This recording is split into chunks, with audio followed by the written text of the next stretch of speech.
தேவனுடைய வார்த்தையில் நம்ம இன்னைக்கு கற்றுக்கொள்ள போகிறோம். மனுஷனால் கூடாதது ஆனால் தேவனால் கூடும்.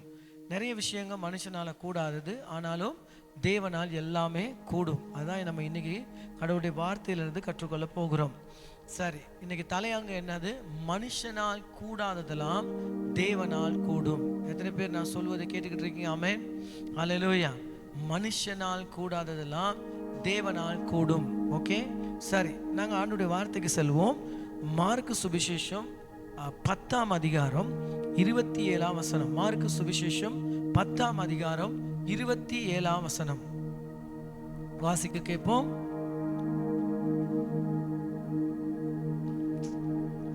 மார்க்கு அதிகாரம் 10 27ஆம் வசனம்.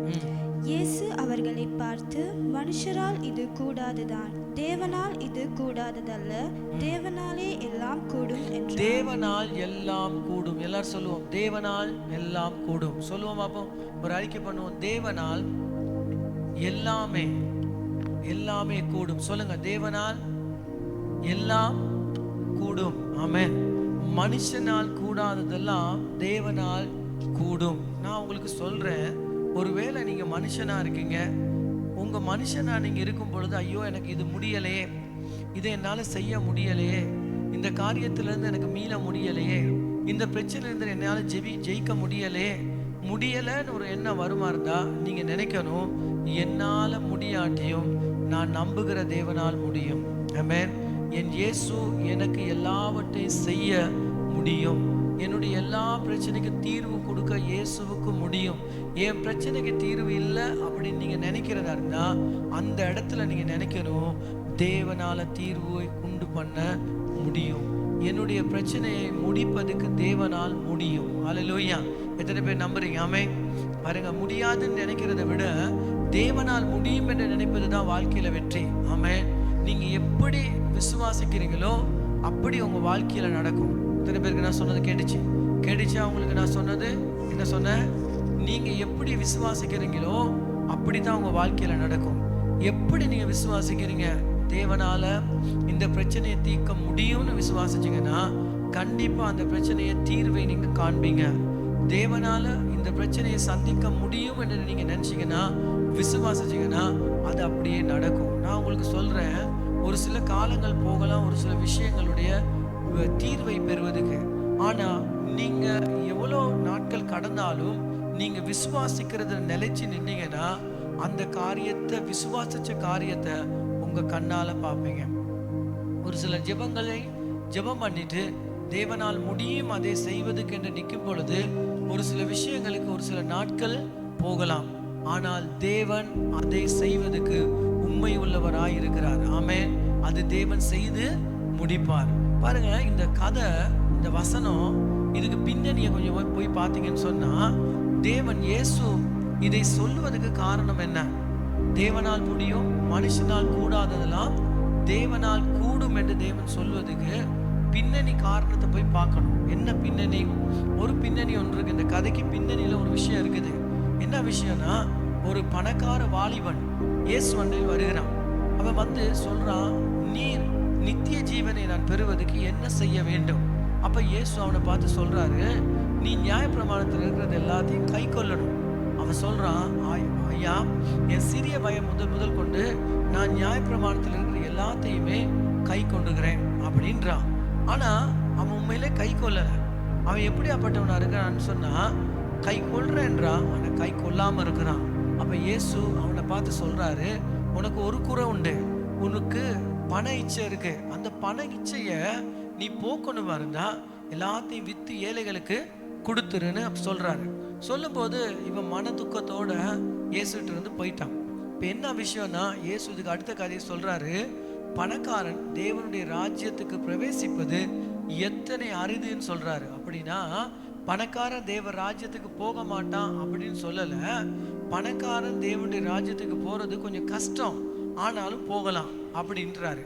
என்ன விஷயம்னு கேட்டா, இயேசு சொல்றாரு, இந்த ஒட்டகமானது ஊசியின் காது வழியா போற மாதிரி தான் பணக்காரன் தேவ ராஜ்யத்துக்கு போவது. ஒட்டகம் ஊசி காதுல போவது போல. இப்போ எத்தனை பேர் வீட்டில் நூல் எடுத்து ஊசியை போட்டு தச்சிருக்கீங்க? நம்ம எல்லாம் தச்சிருக்கிறோம். அப்ப இந்த பணக்காரன் தேவராஜ்யத்துக்கு போவது எப்படின்னா கொஞ்சம் கஷ்டம் இல்லை, ரொம்ப கஷ்டம். என்ன கஷ்டம்? நூல் துணியில அப்படின்னு சொன்னா ஊசி துணியில ஒரு ஒட்டகம் நுழைவது போல தான் பணக்கார தேவராஜ்யத்துக்கு போகுது. அப்ப இயேசு என்ன சொல்ல வர்றாருன்னா, அந்த காலத்துல இஸ்ரவேல் நாட்டுல எல்லாம் ஒரு பெரிய மதிலால மறைச்சிருப்பாங்க. ஆனா ஒரு பெரிய கதவு இருக்குது. அந்த கதவை சாயங்காலமாவுக்குள்ள மூடிடுவாங்க.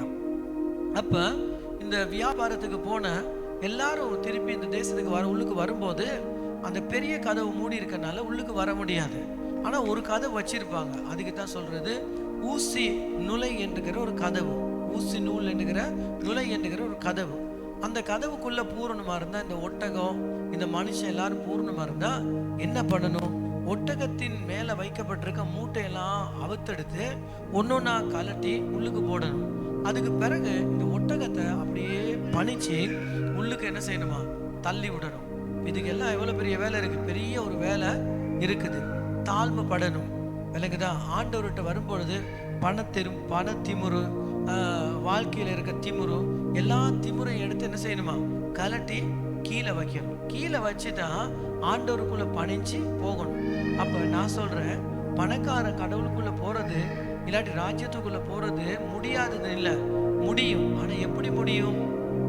ஒன்னொன்னா கலட்டி கீழே வச்சு பணிஞ்சு போவானா இருந்தா அவனால போக முடியும். இப்ப இந்த வேலையை யார் செய்வார்னு கேட்டீங்கன்னா, நான் சொல்றேன், நல்லா கேளுங்க, கடவுளால இதை செய்ய முடியும். ஒரு முக்கியமான ஒரு முதல் விஷயம் என்னன்னு கேட்டீங்கன்னா, நல்லா புரிந்து கொள்ளுங்க. உங்க வாழ்க்கையில, என்னுடைய வாழ்க்கையில ஒரு மனுஷனை மாத்த பாருங்க. இந்த இடத்துல என்ன சொல்லப்படுகிறது? பணக்காரனை மாத்த முடியுமா? தேவ ராஜ்யத்துக்கு வருகிறவனாக, பணக்கார கடவுள் ராஜ்யத்துக்கு வருவனாக மாத்த முடியுமா? மனுஷனால முடியாது, ஆனால் தேவனால் முடியும். எந்த மனுஷனையும் மாற்றுவதற்கு தேவனால முடியும். இன்னைக்கு நான் சொல்றேன் கேளுங்க, உங்க வாழ்க்கையில எத்தனையோ பிழைகள் தவறுகள் இருக்கலாம், ஆனா யாரால மாத்த முடியும்? தேவனால மாத்த முடியும். பணக்காரனை தாழ்மைப்படுத்துவதற்கு தேவனால முடியும். பணக்காரனுடைய பண பெருமை உடைப்பதுக்கு தேவனால முடியும். நானும் ஒரு காலத்துல பயங்கரமான பெருமை பிடிச்சவனா இருந்தேன். யார் சொல்றதையும் கேட்க மாட்டேன், யார் சொன்னாலும் அதை மதிக்க மாட்டேன், விலகுதான், பயங்கர பெருமை. ஆனா என்ன கூட யார் மாத்தினாருன்னா, கடவுள் தான் மாத்தினார். நான் என்ன சொல்றேன், இன்னைக்கு ஒவ்வொரு மனுஷனையும் மாற்றக்கூடியவர் நம்முடைய தேவன். ஆமென். இவ்வளோ பெரிய ஆங்காரமா இருந்தா, இவ்வளோ பெரிய பழக்க வழக்கங்கள்ல மாட்டி இருந்தா கூட கர்த்தரால எல்லா மனுஷர்களையும் மாற்ற முடியும். ஆமென். எத்தனை பேர் நம்புறீங்க? நீங்க உங்களை குறிச்சே நம்புங்க. உங்ககிட்ட நிறைய பலவீனம் இருக்கலாம், ஆனா நீங்க என்ன நம்பணும்? ஆண்டவரே, என்ன உங்களால மாற்ற முடியும்? என் வாழ்க்கையை உங்களால மாற்ற முடியும், என் பிள்ளைய உங்களால மாற்ற முடியும், என்னுடைய குடும்பத்தை உங்களால மாற்ற முடியும், என் கணவனை உங்களால மாற்ற முடியும், என் தொழிலை உங்களால மாற்ற முடியும், என்னுடைய கல்வியை உங்களால மாற்ற முடியும். நான் படிக்காதவரா இருக்கிறேன், ஆனா ஞானியா மாற்ற முடியும். எத்தனை பேர் நம்புறீங்க? இன்னைக்கு ஒவ்வொருத்தரும் என்ன நினைக்கிறோம்னா, ஆண்டவர் என்னால என்னை மாற்ற முடியல, ஆனா உம்மால என்ன மாற்ற முடியும். ஆமென். அல்லேலூயா. எத்தனை பேர் நீங்க உங்களை மாற்றுவதற்கு எத்தனையோ விதமான ட்ரை பண்ணியிருப்பீங்க, ஆனா நான் சொல்றேன், நீங்க பண்ண ட்ரை எல்லாமே உங்களுக்கு ஃபெயிலியரை உண்டு பண்ணியிருக்கோம். ஆனா கர்த்தருக்கு ஒப்பு கொடுங்க, ஆண்டவருடைய கையில உங்க வாழ்க்கையை கொடுங்க, ஆண்டவர் உங்க வாழ்க்கையை மாற்றுவார். இன்னைக்கு இருக்க நற்செய்தி என்னன்னு கேட்டா, மாற்ற முடியாத எத்தனை மனுஷர்களையும் நம்ம இயேசு கிறிஸ்து மாற்றுவதற்கு வல்லமை உள்ளவராக இருக்கிறார். ஆமென்.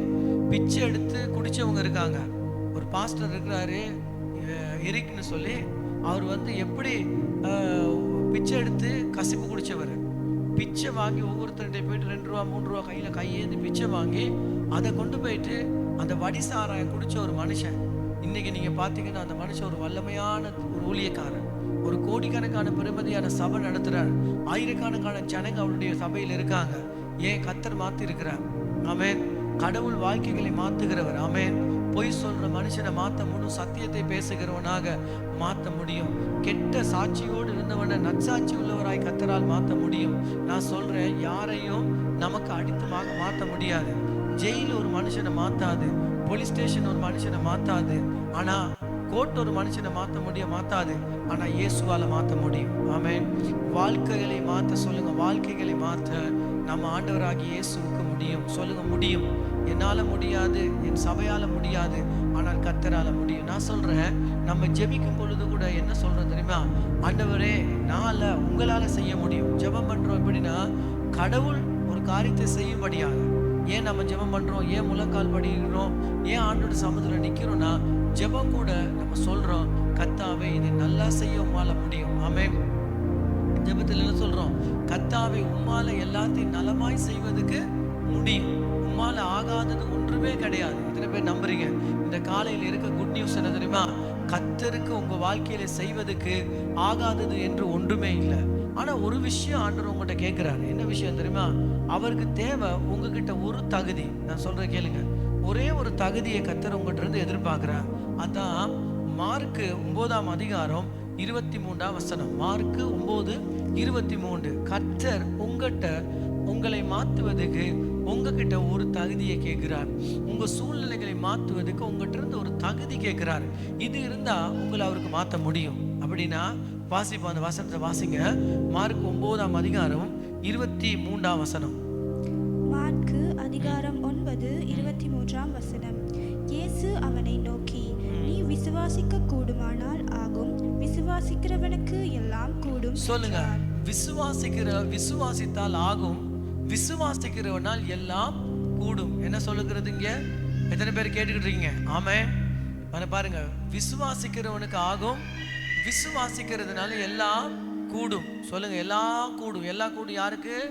விசுவாசிக்கிறவனுக்கு எல்லாம் கூடும். கடவுள் சொல்றாரு, உங்ககிட்ட கடவுள் ஒரு முக்கியமான ஒரு பொக்கிஷத்தை கர்த்தர் கொடுத்திருக்கார். அந்த பொக்கிஷம் என்னன்னு கேட்டீங்கன்னா, அதுதான் உங்களுடைய விசுவாசம். ஆண்டவராய் இயேசுவை நீங்கள் ஏற்றுக்கொள்ளும் பொழுது உங்களுக்கு ஆண்டவர் ஒரு விசுவாசம் கொடுத்திருக்கிறார். அதுக்கு சொல்லுவாங்க பொன்னான விசுவாசம். எல்லாரும் சொல்லுங்க, என்ன விசுவாசம்? பொன்னான விசுவாசம், தங்கத்தை போன்ற விசுவாசம். இந்த விசுவாசத்தை கர்த்தர் கொடுத்திருக்கிறார். உண்மையே சொல்ல போனா, எங்களுக்கு விசுவாசத்தை அவர் கொடுக்காம விசுவாசின்னு சொல்ல மாட்டார். அவர் சொல்றாரு, ஏன் விசுவாசத்தை நான் உனக்கு தரேன். இப்போ உங்க கையில ஒரு 1000 ரூபாய் காசு இருக்குதுன்னு வச்சுக்கிறீங்களேன். நான் உங்களை கூப்பிட்டு ஒரு 5000 ரூபாய் கொடுக்குறேன். 5000 ரூபாய் கொடுத்து சொல்றேன், உங்க 1000 ரூபாய் பெருசா, என் 5000 ரூபாய் பெருசா? எத்தனை பேர் நான் சொல்றது விளங்குது உங்களுக்கு? உங்கள்கிட்ட 1000 ரூபாய் இருக்குது, இல்லாட்டி உங்க 100 ரூபாய் இருக்குது. நான் உங்களை கூப்பிட்டு என்ன கொடுக்குறேன்? ஒரு 5000 ரூபாய் கொடுக்குறேன். நான் 5000 ரூபாய் கொடுத்து சொல்றேன், 100 ரூபாவில் உனக்கு வேலை செய்ய இயலாம், கஷ்டம் தானே. நான் 5000 ரூபாய் தரேன், கொஞ்சம் நல்லா வேலை செய் அப்படின்னு உங்களுக்கு நான் 5000 ரூபாய் கொடுக்குறேன். இப்போ பார்த்தீங்கன்னு சொன்னா, நீங்க ஒன்றும் பயப்பட தேவையில்லை. நீங்க உங்க 100 ரூபாய் ஒரு பக்கத்துல வச்சுட்டு அந்த 5000 எடுத்து நீங்க செலவழிக்க தான் இருக்குது. அந்த 5000 நீங்க சாப்பாடு வாங்கிக்கலாம், அந்த 5000 நீங்க பயணத்தை போய்க்கலாம், எல்லாமே உங்களுக்கு செஞ்சுக்கலாம். இதே மாதிரி தான் ஆண்டவர் சொல்றாரு, ஓ விசுவாசம் அல்ல, ஏன் விசுவாசத்தை உனக்கு தாரேன். எத்தனை பேருக்கு நம்புறீங்க? உங்ககிட்ட இருக்குது கடவுளுடைய விசுவாசம். ஆமென். நீங்க வாழும்படியாக நீதிமான் விசுவாசத்தினால பிழைப்பான். எதுல பிழைப்பானா நீதிமான்? சொல்லுங்க, பக்கத்துல இருக்க. நீதிமான் விசுவாசத்துல பிழைப்பான். ஆமென். எத்தனை பேர் நீதிமான்கள் இருக்கீங்க? கடவுளுடைய பிள்ளைகள் ஒவ்வொருவரும் யாரு? நீதிமான்கள். அந்த நீதிமான் எப்படி பிழைப்பானா? விசுவாசத்துல பிழைப்பானா. தண்ணியில மீன் எப்படி பிழைக்குதோ அதே மாதிரி ஒவ்வொரு தேவனுடைய பிள்ளையும் விசுவாசத்துல பிழைப்பார்கள். விசுவாசம் இருந்தா, தேவன் கொடுத்த விசுவாசத்தை வச்சு பயன்படுத்தினா, உங்க வீட்டுல அப்பமும் மாப்பசிக்கிற தொட்டியும் எண்ணெய் பாத்திரமும் குறையாம இருக்கும். எத்தனை பேர் நான் சொல்ற புரியுது? உங்க வீட்டுல கடன் தொல்லையே இருக்காது. இன்னைக்கு இருக்க பிரச்சனை என்னன்னு கேட்டீங்கன்னா, ஆண்டவர் நமக்கு பிழைக்கும்படியாக கொடுத்திருக்கார் விசுவாசத்தை. அந்த விசுவாசத்தை தூக்கி எறிஞ்சிட்டு நாம எப்படி பிழைக்க போறோம்? உழைச்சி பிழைக்க போறோம் இல்லைங்கதா? மாமிசத்துல செயல்பட்டு பிழைக்க போகிறோம்.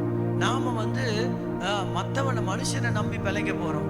நிறைய இடத்துல மனுஷனை நம்ப போகும்போது நமக்கு பிழைக்க முடியாது. இயேசு தெளிவா சொல்லிட்டார், நீதிமான் எப்படி பிழைப்பான்? விசுவாசத்தினால பிழைப்பான். ஒரு மரம் பூமியில இருந்தா தான் அந்த மரத்துக்கு பிழைப்பு உண்டா இருக்கிறது. கனி கொடுப்பும் பூமியில இணைஞ்சிருக்கும் பொழுது. ஒரு மீன் எப்படி பிழைச்சிருக்கும்? தண்ணீருக்குள்ள இருக்கும் பொழுதுதான் அதனுடைய பெருக்கம் உண்டாகும். மீன் வளரும், பெருகும், எல்லாம் உண்டாகும். எப்படின்னா, அந்த தண்ணீரில் இருக்கும் பொழுதுதான் பெருக்கம் உண்டாகும். நான் இன்னைக்கு என்ன சொல்ல வரேன்?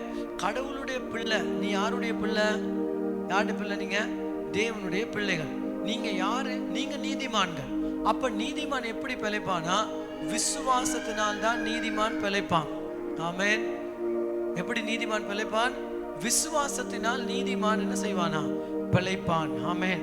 அப்ப புரிந்து கொள்ளுங்க, உங்களால விசுவாசிக்க முடியுமானால் தேவனால் எல்லாம் கூடுமா? யாரெல்லாம் விசுவாசிக்கிறாங்களோ அவங்களால எல்லாம் கூடும். தேவனுக்கு அவங்க வாழ்க்கையில எல்லாம் செய்ய கூடும். ஆமென். நான் சொல்றேன் கேளுங்க, நீங்க எப்படி விசுவாசிக்கணும்? ஒரு நாளும் ஒரு பொழுதும் நான் கடன் வாங்க மாட்டேன். எத்தனை பேர் அப்படி விசுவாசிக்கிறீங்க? இப்ப இருந்து நீங்க விசுவாசிங்கன்னா ஒரு நாள் வரும், நீங்க யாருக்கிட்டையும் கையேந்து நிக்க மாட்டீங்க. நான் விசுவாசிக்கிறேன் எப்படின்னு சொன்னா, ஆண்டவரே பணத்துக்காக யாருக்கிட்டையும் வாயை திறக்க மாட்டேன். ஆண்டவருக்கு சோத்திரம். வாயை திறக்க கர்த்தர் விடல.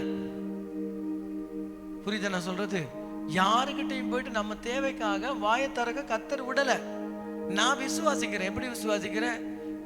என்னுடைய ஆண்டவர் என்னை ஒரு பொழுதும் யாரிடத்துல என் தேவைக்காக வாய் திறந்து கேட்பதுக்கு விட மாட்டார்.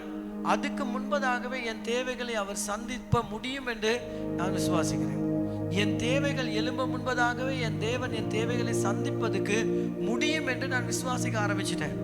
உங்களுக்கு தெரியுமா, என் விசுவாசத்தை நான் வளர்க்க ஆரம்பிச்ச பிறகு, என் விசுவாசத்தை நான் கிரிகையில போட ஆரம்பிச்ச பிறகு, நான் விசுவாசிக்கிறபடி என் வாழ்க்கையின் சூழ்நிலைகள் மாற ஆரம்பிச்சு விட்டது. ஒரு நாளும் பலர் வந்து என்கிட்ட பலவிதமான காரியங்கள் சொல்லியிருக்காங்க. நீங்க ஏன் எங்களுக்கு சொல்ல மாட்டேங்கிறீங்க? இவ்வளவு காசு செலவழித்து நீங்க எங்களுக்கு சொல்ல வேணாமா? நீங்க சொன்னா நாங்களும் ஏதாவது உதவி பண்ணுவோமே. நான் சொன்னேன், அங்க சொல்லிட்டேன், நான் இங்க சொல்ல மாட்டேன். அங்க வாயை திறந்துட்டேன், இங்க வாயை திறக்க மாட்டேன். அங்க வாயை திறக்கலைன்னா இங்க வாயை திறப்பேன். இங்க வாயை திறக்கிறவங்க அங்க வாயை திறக்க முடியாது. ஏன்னா இங்க திறந்தவங்களுக்கு அங்க திறக்க முடியாது. நான் சொல்லுவேன், நான் ஆண்டவரிடத்துல சொர்ந்துட்டேன். என்னுடைய எல்லா தேவைகளையும் நான் முதலாவதாக கர்த்தருடைய சமூகத்துல விசுவாசிக்கிறேன். என் தேவன் எனக்கு முன்பதாகவே எனக்காக எல்லா ஆயத்தத்தையும் பண்ணி முடித்து விட்டார். என் கண்கள் அதை காணும். எனக்காக கர்த்தர் ஆயத்தப்படுத்தினது என்னுடைய கைகள், என்னுடைய கண்களிலே அதை நான் காண்பேன். என் கையில் அதெல்லாம் வந்து சிக்கும். நான் அதை விசுவாசிக்கிறேன். பல வழிகள் எனக்காக திறக்கப்படும். எத்தனை பேர் விசுவாசிக்கிறீங்க? ஆமென். ஜெபிங்க, விசுவாசிங்க. நான் சொல்ற கேளுங்க. நீங்க உங்க ஆண்டவருக்கு முடியும் என்று விசுவாசிக்க வேண்டும். உங்க ஆண்டவர் தேவைகளை சந்திப்பார் என்று விசுவாசிக்க வேண்டும். நான் உங்களுக்கு சொல்றேன், பல நேரத்துல நான் ஆண்டவருடைய சமூகத்துல உட்கார்ந்து விசுவாசிச்சிருவேன். ஆண்டவரே, நீங்க என்னை கைவிட போறது இல்லை. என்னுடைய தேவைகள் எல்லாத்தையும் தேவைக்கு முன்பதாகவே நீங்க சந்திக்கிறவர். நான் விசுவாசிக்கிறேன், இந்த மாதத்தின் தேவைகளை நீங்க எனக்கு சந்திப்பீங்கன்னு. நான் உங்களுக்கு சொல்றேன், பலவிதமான 4 வருஷத்துக்கு முன்ன ஒரு சில இந்த சபைக்கு வந்தவங்க இருக்காங்க. அதுக்கு பிறகு அவங்க வெளிநாட்டுக்கு போயிடுவாங்க. கண்டாக்ட்ஸே இல்லாம போயிருது. ஒரு கண்டாக்டும் இல்லை. ஆனா ஒரு 3 வருஷம் 4 வருஷத்துக்கு பிறகு கால் பண்ணுவாங்க. எனக்கு ஆண்டவர் பேசினார், பாஸ்டர் உங்களுக்கு பொருளாதாரத்துல உதவி செய்யணும்னு. அப்படியா? என்ன செய்யணும் உங்களுக்கு? நான் இந்த வாரமே உங்களுக்கு பொருளாதாரத்துல உதவி செய்யறதுக்கு கொஞ்சம் பணம் அனுப்பி வைக்கலான் இருக்கிறேன். என் பிள்ளை வருவா அவங்கள தேடி. பார்த்தீங்கன்னு சொன்னா திடீர்னு ராத்திரில இந்த பிள்ளை வரும். பாஸ்டர் இந்த அம்மா கொடுக்க சொன்னாங்க. அப்படி பாருங்க, நீங்க விசுவாசிச்சிட்டீங்கன்னா நீங்க நினைக்க முடியாத அற்புதங்களை காண்பீங்க. நான் உங்களுக்கு சொல்றேன், இதுதான் விசுவாசிக்கிறதுல இருக்க பலன். என்ன விசுவாசிக்கணும்? தேவனால முடியும். ஆமென். என் பண தேவைகளை சந்திக்க முடியும். ஆமென். என் நோயை சுகமாக்க முடியும். ஹல்லேலூயா. என்னுடைய குடும்பத்தை வாழ வைக்க முடியும். எத்தனை பேர் முடியும்னு விசுவாசிக்கிறீங்க? என்னால முடியாதது, நாட்டால முடியாதது, மனுஷனால முடியாதது, ஆனால் தேவனால் எல்லாம் கூடும். ஆமென். எத்தனை பேர் சொல்றீங்க ஆமென்? சொல்லு ஆமென். தேவனால் எல்லாம் கூடும். இப்ப முதலாவது விஷயம் என்னன்னு கேட்டீங்கன்னா, ஒவ்வொரு மனுஷனுடைய வாழ்க்கையும் தேவனால் மாத்த முடியும். நான் சொல்றேன் கேளுங்க. இன்னைக்கு நீங்க கீழே உட்கார்ந்து இருக்க உங்க வாழ்க்கைய உயர்ந்த இடத்துக்கு தேவன் உட்கார பண்ண முடியும். ஆமென். நீங்க கீழே விழுந்திருக்க உங்க வாழ்க்கைய தூசி தட்டி கர்த்தர் உங்களை உயர்த்தி சீமானனாய் மாத்த முடியும். ஆமென். தாவீதை உயர்த்தினாரா? ஆமென். யோசேப்பை உயர்த்தினாரா? ஆமென். அல்லேலூயா. யாக்கோபை உயர்த்தினாரா? ஆமென். எத்தனையோ அவங்கள வீழ்ச்சி அடைகிற சக்திகள் வந்த பொழுதும் கர்த்தர் அவங்க வாழ்க்கையை உயர்த்தி வைத்தார். ஆமென். மேலாய் வைத்தார். ஆமென். எத்தனை பேர் சொல்றீங்க ஆமென்? சொல்லி மேலாய் வைத்தார். அல்லேலூயா. மனுஷனுக்கு நினைத்து பார்க்க முடியாத அளவுக்கு வியக்கத்தக்க விதமாக அவர்களுடைய வாழ்க்கையை தூசில இருந்து உயர்த்தி பிரபுகளோடும் அதிபதியோடு கூட தேவன் உட்கார பண்ணினார். நம்ம ஆண்டவர் எப்படி தெரியுமா? நம் சூழ்நிலைகளை மாற்றி நம்மளை தகுதி உள்ளவர்களாய் மாற்றி உயர்ந்த இடங்களில் அமர பண்ணுவதுக்கு உண்மை உள்ள கர்த்தராய் இருக்கிறார். ஹல்லேலூயா. நீங்க எப்படி இருந்தாலும் பயப்படாதீங்க. ஒண்ணு செய்யுங்க. ஆண்டவரை என்னை உயர்த்த முடியும் ஆண்டவரே, என்னை உயர்த்தி மேல வைப்பதுக்கு உம்மால முடியும் ஆண்டவரே. ஹல்லேலூயா. இன்னைக்கு நீங்க சொல்லுங்க, அப்பா நீங்க உயர்த்த முடியும், என் வாழ்க்கையின் சரித்திரங்களை மாற்ற முடியும், என் துக்கத்தின் நாட்களை உங்களால மாற்ற முடியும் அப்பா, என்னுடைய வேதனையின் காலங்களை மாற்ற முடியும், எல்லாருனாலும் புறக்கணிக்கப்பட்ட என் வாழ்வை எல்லாருனாலும் ஏற்றுக்கொள்ளுகிற வாழ்க்கையாய் மாற்ற முடியும். எல்லாரும் கொஞ்ச நேரம் சொல்லுங்க, ஆண்டவரே நான் உங்களை நம்புறேன்ப்பா, உங்களால முடியும் ஆண்டவரே. புறக்கணிக்கப்பட்ட என் வாழ்க்கையை கர்த்தாவே எல்லாருனாலும் ஏற்றுக்கொள்ளப்படக்கூடிய வாழ்க்கையா மாற்றுவீங்க. சாட்சி இல்லாம இருந்தா கூட நீங்க என்னை சாட்சி உள்ள வாழ்க்கையை மாற்ற முடியும் ஆண்டவரே. என் வாழ்க்கையில செய்ய முடியாத காரியம் ஒண்ணுமே இல்லை. உங்களால என் வாழ்க்கையில எல்லாவற்றையும் சகலவற்றையும் செய்ய முடியும் அப்பா. என் வாழ்க்கையில எல்லாவற்றையும் சகலவற்றையும் செய்ய முடியும் ஆண்டவரே. நான் காணுகிற இந்த எல்லா சூழ்நிலைகளையும் என் கர்த்தர் மாற்ற நீங்க முடியும் என்று நான் நம்புகிற ஆண்டவரே. ஆண்டவரே இறுக்கமானதை என் வாழ்க்கையில இறுகி இருக்கிற என் வாழ்க்கையின் சூழ்நிலைகளை நீர் மாற்ற முடியும். எல்லாரும் ஜெபிங்க இந்த நேரத்துல.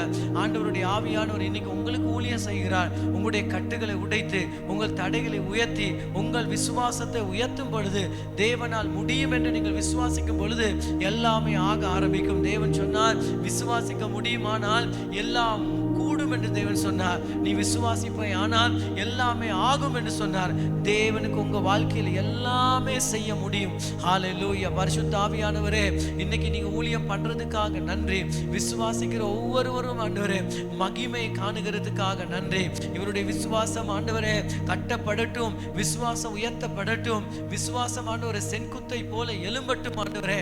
எந்த இடத்துல விசுவாசம் தோல்வியா இருக்கிறதோ, எந்த இடத்துல தேவன் கொடுத்த விசுவாசம் ஆண்டவரே நொறுங்கி இருக்கிறதோ அந்த விசுவாசங்கள் கட்டப்படட்டும். இன்னைக்கு காலையில் ஆண்டவரே மக்களுடைய விசுவாசமானது உயரட்டும் ஆண்டவரே, விசுவாசம் பலப்படட்டும் ஆண்டவரே.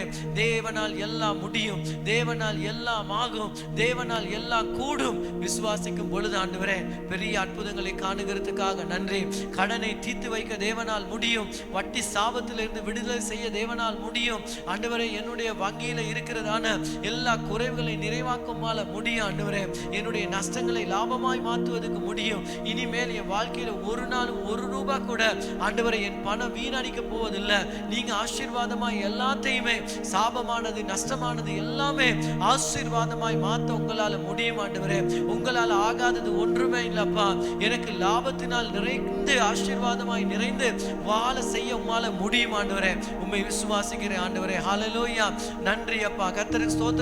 கைகளை உயர்த்தி ஆண்டவர் நல்லவர். ஆமென் ஆமென் ஆமென் ஆமென். நம்முடைய ஜெபங்களை தேவன் கேட்டுக்கொள்கிறார். விசுவாசம் உள்ள ஜெபம் பிணையாலே சுகமாக்கும். விசுவாசமான ஜெபம் உங்க குடும்பத்தை மாற்றும். ஹல்லேலூயா. நன்றி அப்பா, நன்றி ஆண்டவரே. ஸ்தோத்திரம் கர்த்தாவே. ஆமென் ஹல்லேலூயா. இன்னொரு விஷயம் நான் உங்களுக்கு சொல்லி ஜெபிக்க போறேன். எனக்கு பிரியமானவர்களே, அவருக்கு உங்க வாழ்க்கையில உங்க கஷ்டமான காலங்களிலே உங்கள் தேவைகளை சந்திக்க முடியும். ஆமென். உங்கள் கஷ்டமான காலங்களிலும் கர்த்தர் உங்கள் தேவைகளை சந்திக்க முடியும். பிரியமானவர்களே, நான் உங்களுக்கு சொல்றேன் கேளுங்க. ஆபிரகாம் ஆதியாகமம் 22ஆம் அதிகாரத்துல ஆபிரகாமுக்கு ஒரு கஷ்ட காலம் வந்துட்டு, என்ன கஷ்ட காலம் வந்துட்டு, அவனுக்கு கர்த்தர் சொல்றாரு, உன் ஏக சுதனை உன்னுடைய ஒரே குமாரனை நீ மோரியா மலைக்கு கொண்டு போயிட்டு பலி கொடுக்க வேண்டும். ஆனா அவன் என்ன விசுவாசிக்கிறான்? கர்த்தர் என் தேவைகளை சந்திப்பார். ஆமென். எனக்கு என்னுடைய ஆண்டவர் என் தேவைகளை சந்திக்க முடியும் என்று விசுவாசிச்சான். நான் சொல்றேன், சூழ்நிலைகள் விசுவாசிக்க முடியாத படிக்கு சூழ்நிலைகள் இருக்கும். ஆபிரகாமுடைய வாழ்க்கையை நீங்க பாத்தீங்கன்னா அவனுக்கு சூழ்நிலைகள் எல்லாமே கடவுளுடைய வார்த்தையை விசுவாசிக்க முடியாத சூழ்நிலைகள் இருந்தது. ஆபிரகாமுடைய வாழ்க்கையை பாத்தீங்கன்னா விசுவாசிக்க முடியாத சூழ்நிலை நிறைய இருந்தது. அவனுடைய மனைவியுடைய கற்பம் செத்துட்டு, அவன் சரீரம் செத்துட்டு, அவனுக்கு விசுவாசிக்கிறதுக்கு ஏதும் இல்லை. இதே மாதிரி தான் இந்த மோரியா மலை இடத்துல போக்குல அவனுக்கு விறகு இருக்கிறது, நெருப்பு இருக்கிறது, ஆனா ஆடு இல்லை. விசுவாசிக்கிறதுக்கு எந்த விதமான வாய்ப்பும் இல்லை. என் தேவைகள் எப்படி சந்திக்கப்படும் என்று அவனால விசுவாசிக்க முடியல. ஆனாலும் விசுவாசிக்க முடியாத பொழுதும் கர்த்தரால் முடியும் என்று விசுவாசிச்சான். நான் சொல்றது நல்லா கேளுங்க. உங்களுக்கு பணம் வருவதற்கு வழிகள் இல்லாம இருக்கலாம். மாமா கொடுக்க மாட்டாரு, அண்ணன் கொடுக்க மாட்டாரு, சகோதரர்கள் கொடுக்க மாட்டாங்க. எல்லாரும் சொல்லுவாங்க, இனி நான் உனக்கு எந்த உதவியும் செய்ய போறது இல்லை, ஏன்னா நீ அப்படி இருக்க இப்படி இருக்கன்னு சொல்லலாம். நான் சொல்றேன், யாருமே இல்லாட்டி பரவாயில்ல, என் கர்த்தர் என் தேவைகளை சந்திக்கிறவர் என்று நீங்க விசுவாசிக்கணும். ஆமென். அக்கா இல்ல, மச்சான் இல்ல, மாமா இல்ல, ஆஸ்திரேலியாவில் இல்ல, கனடாவில் இல்ல, யூரோப்ல யாருமே எனக்கு இல்லை, அதெல்லாம் நத்திங். இல்லாட்டி நல்லோம், ஏன்னா அவங்கெல்லாம் இல்லாட்டி தான் உங்களுக்கு நல்லோம். நீங்க அப்பதான் கர்த்தரை விசுவாசிப்பீங்க. அவங்கெல்லாம் இருந்தா நீங்க அவங்களையும் விசுவாசிப்பீங்க, கர்த்தரையும் விசுவாசிப்பீங்க. கடைசியில பார்க்க போனா இந்த விசுவாசம் சரியா ஒரு இடத்துக்கு போகாது. அவங்க இவங்க எல்லாரையும் சேர்த்து விசுவாசிப்பீங்க. ஆனா யாருமே இல்லைன்னா நீங்க ஒருத்தரை விசுவாசிப்பீங்க. யார் அவரு? அவர் தான் யெகோவா ஈரே. ஆமென். யெகோவா ஈரே என்றால் என்ன? என் தேவைகள் வரும் முன்பதாகவே சந்திக்கிறவர். ஆமென். யெகோவா ஈரேனா என்னது? என் தேவைகள் வர முன்பதாகவே சந்திப்பவர். அவன் எப்படி விசுவாசிச்ச ஆபிரகாம்? என் தேவைகள் வர முன்பதாகவே சந்திப்பார் என் கர்த்தர். எங்கேயோ ஆடு இல்லாட்டி, எந்த இடத்துலயும் ஆடு இல்லாட்டியும் எனக்காக கர்த்தர் ஆட்டை தருவார் என்று விசுவாசிச்சான். அவரால முடியும்.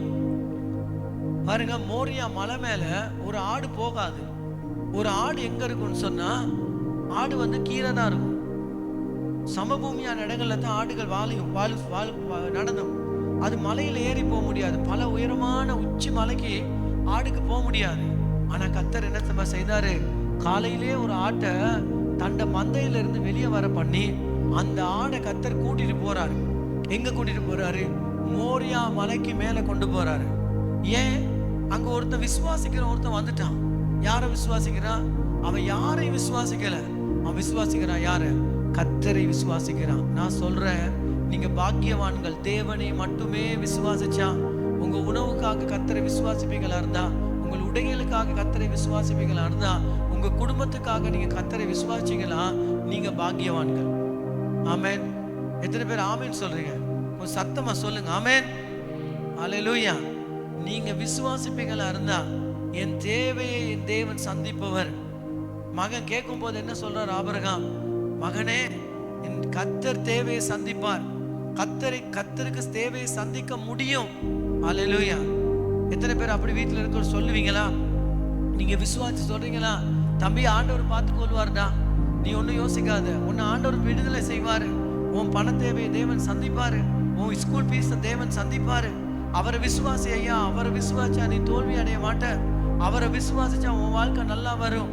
ஹல்லேலூயா. நாம என்ன சொல்றோம்? என்னடா தம்பி, எனக்கும் கொடுக்க வழி இல்லை, அவருக்கும் கொடுக்க வழி இல்லை, எனக்கு தெரியாடா நீ என்ன பண்ண போறன்னு, எங்கேயோ போய் பார்த்து தேடி எடுத்துக்கிற. அப்படி சொல்லக்கூடாது. நீங்க என்ன சொல்லணும்? கர்த்தரை விசுவாசி. கிட்டத்தட்ட ஒரு பிள்ளை வந்துச்சு, பிள்ளை ஸ்கூலுக்கு போகணுமா. அதுக்கு அப்ப ரொம்ப கவலையோடு இருந்துச்சு. நான் ஒன்னே ஒன்று தான் சொன்னேன், நீ கடவுளை விசுவாசிமா, உனக்கு எல்லாம் சரி வரும். ஆண்டவரை விசுவாசி. எனக்கு கல்விக்கு தேவையான பணம் தருவாரு, கல்விக்கு தேவையான பாடசாலையை தருவாரு. ஆமென். கல்விக்கு தேவையான உதவி ஒத்தாசை என் தேவன் தருவாருன்னு நான் சொன்னேன். அந்த பிள்ளை சொல்லிச்சு, ஓகே நான் விசுவாசிக்கிறேன். கண்டிப்பா விசுவாசிக்கிறோம், வெக்கப்பட்டு போக மாட்டான். நீங்க யாரை விசுவாசிச்சாலும் வெக்கப்படுவீங்க. ஆனா கர்த்தரை விசுவாசிச்சா வெக்கப்பட்டு போகவே மாட்டீங்க. உங்க அப்பா பணக்காரன்னு விசுவாசிக்காதீங்க, அந்த அப்பா உங்க தேவையை சந்திப்பார். ஆமென். உங்க அப்பா ஏழைன்னு சொல்லி பயப்படாதீங்க. எங்கேயும் எப்பொழுதுமே எந்த சூழ்நிலையும் பயப்படாதீங்க. ஒரே ஒருத்தரை விசுவாசிங்க. என்னை அழைத்தவர், என்னை இந்த பூமிக்கு கொண்டாந்தவர், என் தேவைகளை அனைத்தையுமே என் தேவை வர முன்பதாகவே சந்திக்க முடியும். ஆமென். ஹல்லேலூயா. ஒரு காலத்துல நான் அப்படி சொன்னேன், அப்படி அறிக்கையிட்டேன். இப்ப நான் உங்களுக்கு சொல்றேன், தேவை வர முன்பதாகவே கர்த்தர் தேவையை சந்திக்கிறார். ஆண்டவருக்கு ஸ்தோத்திரம். எத்தனையோ தேவைகள் இருக்குது, மலை போல தேவைகள் இருக்குது. ஆனா கர்த்தர் பனி மாதிரி மாத்திடுறாரு. ஏன் தெரியுமா? ஆண்டவரை விசுவாசிச்சா ஒரு மனுஷனை வெக்கப்பட்டு போகவதில்லை. ஆமென். ஹல்லேலூயா. பாருங்க, கடினமான காலங்களிலும் கர்த்தரை விசுவாசிக்கிறான் ஆபிரகாம். அங்க போயிட்டு பார்க்கிறான், மோரியா மலையின் மேல ஒரு ஆடு அவனுக்காக வைக்கப்பட்டது. அந்த மலை உச்சியில ஒரு ஆட்டை கர்த்தர் ஆயத்தப்படுத்தினான். கீழேயே அவன் விசுவாசிட்டான்.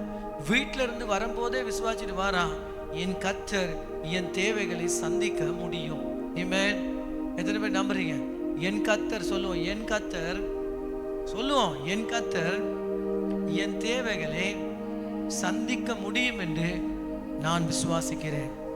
என் தேவைகள் அனைத்தையுமே நினைத்து பார்க்க முடியாத அளவுக்கு என் எல்லா தேவைகளையும் என் தேவனுக்கு சந்திக்க முடியும் என்று நான் விசுவாசிக்கிறேன். ஆமென். நான் உங்களுக்கு சொல்றேன், கர்த்தரால சந்திக்க முடியும், ஆனா உங்களால விசுவாசிக்க முடியுமா தான் கேள்வி. ஆமென். நான் உங்கள்கிட்ட கேட்கிறேன், பக்கத்துல இருக்க கேளுங்க, உங்களால விசுவாசிக்க முடியுமா? கர்த்தரால சந்திக்க முடியும் என்று உங்களால விசுவாசிக்க முடியுமா? உங்களால விசுவாசிக்க முடியும்னா கர்த்தரால சந்திக்க முடியும். ஆமென். அவர் சொல்றாரு, எனக்கு சந்திக்க முடியும், ஆனா நீ விசுவாசிக்க முடியுமா இருந்தா உனக்கு எல்லாம் ஆகும். ஆமென். என்னிடத்துல நீ ஒண்ணு பெறணுமா இருந்தா, நான் விசுவாசத்தின் தேவன், நீயும் விசுவாசத்திலே வரணும். ஆமென். அல்லேலூயா. நீ என் வழியில வரணுமா இருந்தா, என் வழி என்ன? விசுவாச வழி. நீதிமான் என்ன வழியில போகணுமா? விசுவாச வழியில போகணும். அப்பதான் விளைக்கலாம். ஆமென். எல்லா கடின சூழ்நிலைகளிலும் தேவன் எல்லாவற்றையும் மாற்ற முடியும் என்று விசுவாசிக்க வேண்டும். பாருங்க, இது மட்டுமல்ல, ஆண்டவர் தேவைகளை சந்திக்க முடியும் என்று விசுவாசித்த ஒவ்வொருவருக்கும் தேவைகள் சந்திக்கப்பட்டது. அவங்களுக்கு எல்லாருக்கும் தேவைப்பட்டது பெரிய ஜெபம் அல்ல, பெரிய உபவாசம் அல்ல. அவங்க எல்லாருக்கும் தேவைப்பட்டது ஒரு பெரிய விசுவாசம். எப்படி விசுவாசம்? இதயத்துல விசுவாசித்தது. ஆமென். தெரியுமா அந்த விசுவாசம் என்னன்னு கேட்டா, பாதி பேருக்கு விசுவாசம் இருக்கும். எப்படி விசுவாசம் இருக்கும் தெரியுமா? அந்த ஒருத்தன் ஒரு முறை சொன்னானா, அவன் எப்படி சொன்னானா, நான் ஒரு மலை இருக்கு அவன் வீட்டுக்கு முன்னுக்கு. அவன் முதன்னைக்கு ராத்திரி சொன்னானா, மலையை பார்த்து இயேசு சொன்னார் தானே, பேந்து சமுத்திரத்துல போய் விழுன்னு சொல்லி. அப்ப நானும் சொல்றேன், பேந்து சமுத்திரத்துல போய் விழ சொல்லு. அப்ப அவன் ராத்திரி சொன்னானா, இந்த மலையை பேந்து நீ சமுத்திரத்துல போய் விழணும் அப்படின்னு சொல்லிட்டு படுத்துட்டானா. காலையில எழும்பி வந்தானா. வரும்போது கதவை திறந்தானா, ஜன்னலை திறந்தானா, மலை அப்படியே இருந்துச்சா. அவன் சொன்னானா, நான் அப்பயே நினைச்சேன், அப்பயே எனக்கு தெரியும் இந்த மலை போகாது. அவன் எப்படி விசுவாசிச்சிருக்கான்? விசுவாசிச்சது எப்படின்னா, போகாதுன்னு தான் விசுவாசிச்சிருக்கான். வாயில சொன்னதுக்கு அவன் இதயத்துல என்னத்தை விசுவாச்சான்? இது போகாது. இன்னைக்கு நமக்கும் என்ன பிரச்சனை இருக்கு தெரியுமா? வாயில சும்மா சொல்றோம், அப்படி நடக்கும் இப்படி நடக்கணும், ஆனா இதயத்துல இல்ல. நான் சொல்றேன், உங்க இதயத்துல நீங்க விசுவாசிக்கணும் முழுமையா. நான் சொல்வது, நான் விசுவாசிப்பது எனக்கு நடக்கும். ஆமென். அது நடக்கும் என்று இதயத்துல நீங்க விசுவாசிச்சா அதன்படியே நடக்கும். ஆமென். பாருங்க, இந்த தேவைகளை சந்திக்க தேவனுக்கு முடியும் என்பதை அவர்கள் விசுவாசிச்சார்கள். எந்த காலத்துல? கடினமான கஷ்டமான காலத்துல. 1 ராஜாக்கள் 17ஆம் அதிகாரத்துக்கு போனீங்கன்னு சொன்னா, அங்க ஒரு விதவை ஸ்திரீ இருக்கிறார். அவ அன்னைக்கு என்ன எப்படி வாழ போறா? கொஞ்சம் மாவு கொஞ்சம் எண்ணெய் இருக்குது, இதை ரெண்டையும் செஞ்சு என்ன செய்ய தெரிய மாட்டேங்குது. அதை செஞ்சுட்டு சாப்பிட்டுட்டு அன்னைக்கு நாள்ல மறிக்க போறாங்க. அன்னைக்கு அவங்ககிட்ட இருக்கு அவ்வளவுதான். உங்களுக்கு எத்தனை பேருக்கு அப்படி சூழ்நிலை இருக்கா? இன்னைக்கு சாகணும், பகலுக்கு போயிட்டு கொஞ்சம் கஞ்சி இருக்குது, அதை சாப்பிட்டு சாக போறேன், அப்படியா இருக்கீங்க? இல்ல. ஆனா அவளுக்கு அப்படித்தான் இருக்குது. கொஞ்சம் கஞ்சி இருக்குது, கஞ்சை குடிச்சிட்டு ஒரு ரொட்டியை சாப்பிட்டுட்டு, எனக்கு என்ன இருக்கு, இன்னைக்கு தான் கடைசி பிடி மாவு, ஒரு பொடி மாவு, கொஞ்சம் எண்ணெய், இதுதான் என்னுடைய சாப்பாடு, என்னுடைய ஃபைனல் தேவை, என் சூழ்நிலை இவ்வளவுதான். ஆனா அவளை பார்த்து தேவனுடைய மனுஷன் சொல்றான், இந்த வருஷம் உன் மாப்பிசைகிற தொட்டில மா குறையாது, உன்னுடைய எண்ணெய் பாத்திரத்துல எண்ணெய் குறையாது. ஆனா நீ ஒண்ணு விசுவாசிக்கணும், நீ முதல் அப்பத்தை செய்து என்கிட்ட கொண்டு கொடு, இன்னைய நாள்ல இருந்து உன் அப்பமும் உன்னுடைய மாப்பிசைகிற தொட்டியும் குறையவே குறையாது. ஆமென். அவளை என்ன செஞ்சாங்க? விசுவாசிக்க வைத்தான். தேவனுடைய மனுஷன் என்ன செய்யறான்? விசுவாசிக்க வைத்தான். நான் சொல்றேன், நீங்க கர்த்தருடைய ராஜ்யத்துக்கு பணம் கொடுக்கும் பொழுது, ஒரு ஊழியக்காரனுக்கு ஏதாவது கொடுக்கும் போது நீங்க என்ன விசுவாசிக்கணும்? நான் தேவனுடைய மனுஷனுக்கு கொடுக்குறேன், இந்த வருஷம் மாப்பிசைகிற தொட்டில மா குறையாது, என் எண்ணெய் பாத்திரத்துல எண்ணெய் குறையாது. எண்ணெய் பாத்திரம் எப்படி நிறையும் தெரியுமா? நீங்க எப்படி விசுவாசிக்கிறீங்களோ அந்த படியே நிறையும். மாப்பிசைகிற தொட்டி எப்படி நிறையும்னு கேட்டா, நீங்க எப்படி விசுவாசிக்கிறீங்களோ அப்படி நிறையும். ஆமென். உங்களுக்கு தெரியுமா, அந்த வருஷம் ஊரே பஞ்சம் இருந்துச்சு, விசுவாசிச்சு அந்த குடும்பத்துக்கு பஞ்சம் இருக்கவே இல்லை. நான் சொல்றேன், இந்த உலகமே பஞ்சத்துல மூழ்கி இருக்க நேரமோ ஒரு ஆள் விசுவாசிப்பான இருந்தா, என் கர்த்தர் ஒரு நாளும் நீதிமானை அப்பத்துக்காக இறைந்து திரிய விட மாட்டார். நல்ல உணவை எனக்கு சந்திப்பார். ஆமென். நல்ல உணவு என் வீட்டில் எப்பொழுதும் இருக்கும். எத்தனை பேர் விசுவாசிக்கிறீங்க அப்படி? ஆமென். என் வீட்டில் எப்பொழுதுமே நல்ல உணவு இருக்கும். என்னுடைய தேநீர் ஒவ்வொரு நாளும் நல்ல தேநீர் எனக்கு இருக்கும். ஒவ்வொரு நாளும் என் பாத்திரங்கள் நிறைந்து இருக்கும். ஆமென், ஆமென். எத்தனை பேர் பாத்திரங்களை கழுவுறீங்க? பாதி பேருக்கு பாத்திரத்தை கழுவே மாட்டாங்க. ஏன்னா விசுவாசம் இல்லை, அதுக்கு வரும். அரிசி பானையை துடைக்க மாட்டாங்க, அது வெளியே கிடைக்கும். அரிசி பானை, பருப்பு முட்டி வேற எங்கேயும் கிடைக்கும். ஏன்னா அவங்க விசுவாசம் இல்லை. அதை தொடச்சி வச்சா கர்த்தர் நிறைப்பாருன்னு விசுவாசிக்கிறது இல்லை. பருப்பு முட்டி எங்க இருக்குன்னு தெரியாது.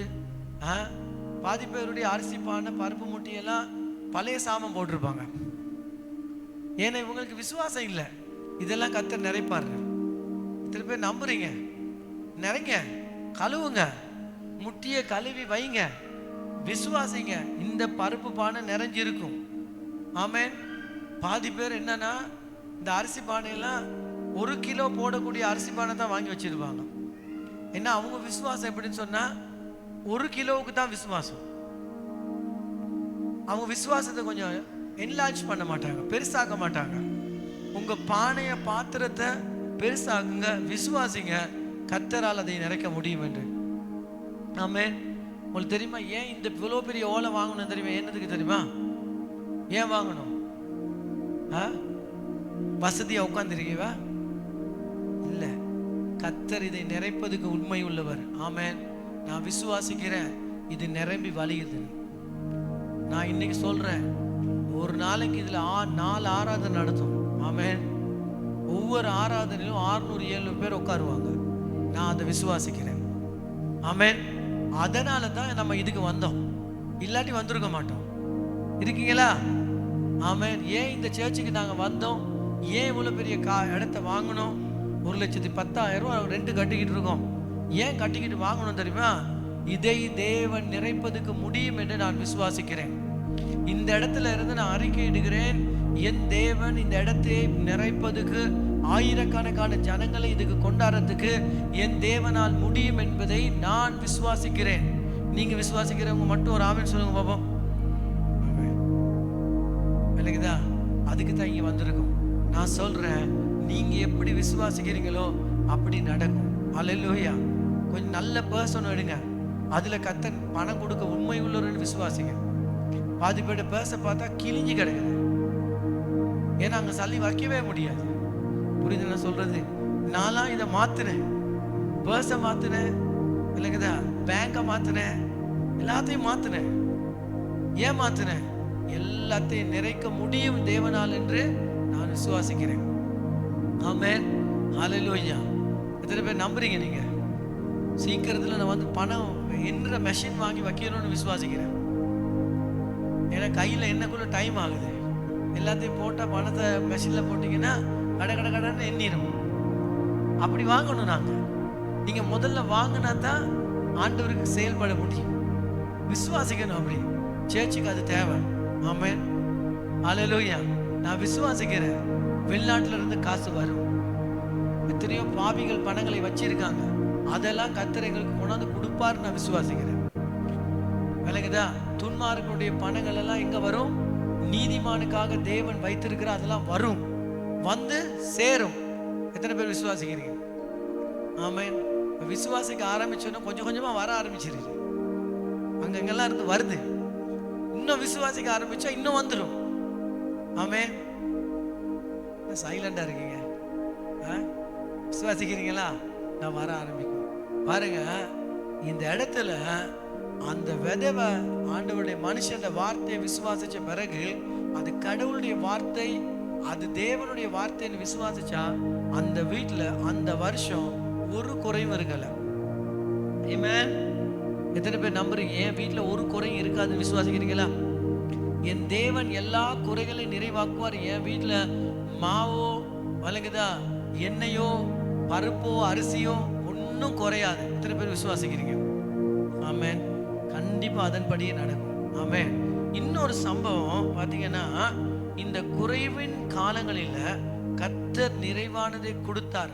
அவர் சந்தித்தார், தேவைகளை சந்திக்க முடியும் என்பதை காண்பித்தார். 2 ராஜாக்கள் 7ஆம் அதிகாரத்துக்கு போட்டால் இதை வாசிக்கல, ஆனால் நீங்கள் வடிங்க வீட்டில் போயிட்டு 2 ராஜாக்கள் 7ஆம் அதிகாரத்தில் ஒரு பஞ்சம், சமாரியா முழுவதும் பஞ்சம், பெரிய ஒரு கருமமான ஒரு விஷயம், சாபமான விஷயம். என்னன்னு கேட்டீங்கன்னா, தண்டை பிள்ளைங்களை வெட்டி சாப்பிட்றாங்க. எங்கேயாவது கேள்விப்பட்டிருக்கீங்களா? பைபிள் எழுதியிருக்கு. எங்க எழுதியிருக்குது? தண்டை பிள்ளைய வெட்டி கறியாக்கி சாப்பிட்ருக்காங்க. அப்படியாப்பட்ட ஒரு பஞ்சம். அதில் ராஜா கிட்ட வந்து 2 பொம்பளைங்க பேசுறாங்க. ராஜா, எங்களுக்கு நீதி செய், எனக்கு நீதி செய்யுங்க. அவன் என்ன சொல்றா? நாங்கள் 2 பேரும் ஒப்பந்தம் பண்ணணும். அன்னைக்கு உன் பிள்ளைய வெட்டி நாங்கள் சாப்பிடுவோன்னு, ரெண்டாவது அன்னைக்கு என் பிள்ளைய வெட்டி சாப்பிடுவோன்னு. நாங்கள் அன்னைக்கு என் பிள்ளைய நான் கொடுத்தேன், வெட்டி நாங்கள் சாப்பிட்டோம். 2வது அன்னைக்கு இவ பிள்ளைய கொடுக்கணும். நான் இவகிட்ட கேட்குறேன், இவ தரமாட்டேன்றா. ராஜா, நீதியை நீங்க தான் பண்ணணும். ராஜா இதை கேட்டோன்னு அப்படியே தலையில மண்ணை போட்டுக்கிட்டு சாம்பல்ல போய் உட்காந்து அவன் கதறுன்னு கதறான். ஐயோ, என் தேசம் இந்த மாதிரி ஒரு நிலைமைக்கு வந்துட்டான். என் தேசத்துல பஞ்சம், பிள்ளைகளை வெட்டி சாப்பிடுற அளவுக்கு பஞ்சம் வந்துட்டான். இப்ப எத்தனை பேர் சொல்றீங்க, மனுஷனால் கூடாததெல்லாம் தேவனால் கூடும்? இப்படி பஞ்சம் இருக்கும்போது தேவைகள் சந்திக்கப்பட முடியுமா? இப்படி பஞ்சம் இருக்கும்போது குறைவுகள் நிறைவாக்க முடியுமா? ஆனா நான் சொல்றேன், இந்த மாதிரி பஞ்சத்திலையும் மனுஷனால செய்ய முடியாது, ஆனால் தேவனால் முடியும். ஆமென். ஒரு மனுஷனாலும் செய்ய முடியாததை தேவனால் செய்ய முடியும். பாருங்க, தீர்க்கதரிசிகிட்ட போய் கேட்கிறாங்க. தீர்க்கதரிசி வந்து சொல்றாரு, நாளைக்கு இந்த நேரத்துல எல்லா பஞ்சமும் நீங்கிவிடும். இதே தேசத்துல, இதே வாசல்ல என்ன நடக்கும்? எல்லா பொருட்களுடைய விலைகளும் வல்லமை பயங்கரமா குறையும். இந்நாளைக்கு நாள் தேசம் முழுவதும் பசி இருக்காது, பஞ்சம் இருக்காது. ஒரே நாள்ல பொருளாதாரம் முழுவதுமா மாறிடும், பஞ்சம் நீங்கிரும், செழிப்பு வந்துடும், ஐஸ்வர்யம் வந்துடும், சாப்பாடு பஞ்சம் இருக்காதுன்னு சொல்றாங்க. சொல்லும் போது அதுகிட்ட இருந்த ஒருத்தர் சொல்றான், அவன் ஒரு அவிசுவாசி. அவன் சொல்றான், கடவுள் வானத்தின் மதில்களை திறந்தாலும், கடவுள் வானத்தின் மதில்களை திறந்தாலும் இது நான் நடக்காதுன்றான். நான் என்ன சொல்றேன்? மனுஷனால் கூடாததெல்லாம் தேவனால் கூடும். ஆமென். யாரால கூடாததெல்லாம்? மனுஷனால் கூடாததெல்லாம். மனுஷ புத்திக்கு கூடாது, மனுஷனுடைய திட்டங்களுக்கு கூடாது, ஆனால் தேவனால் எல்லாம் கூடும். ஆமென். இத்தனை பேருக்கு நான் சொல்றது புரியுது? பாருங்க என்ன நடந்தது. மறுநாள் காலையில தீர்க்கதரிசி சொல்றான், நீ அதை பாப்ப, ஆனா நீ அதை சாப்பிட மாட்ட. அடுத்த நாள் ஒரு பஞ்சம் எல்லாம் நீங்கி ஒரு குஷ்டரோகிகள் 10 பேர் போயிட்டு அந்த இன்னொரு தேசத்துக்கு போய் பார்த்தாங்க. எல்லா சொத்துக்களும் சாப்பாடுகளும் எல்லாம் வைக்கப்பட்டிருக்குது.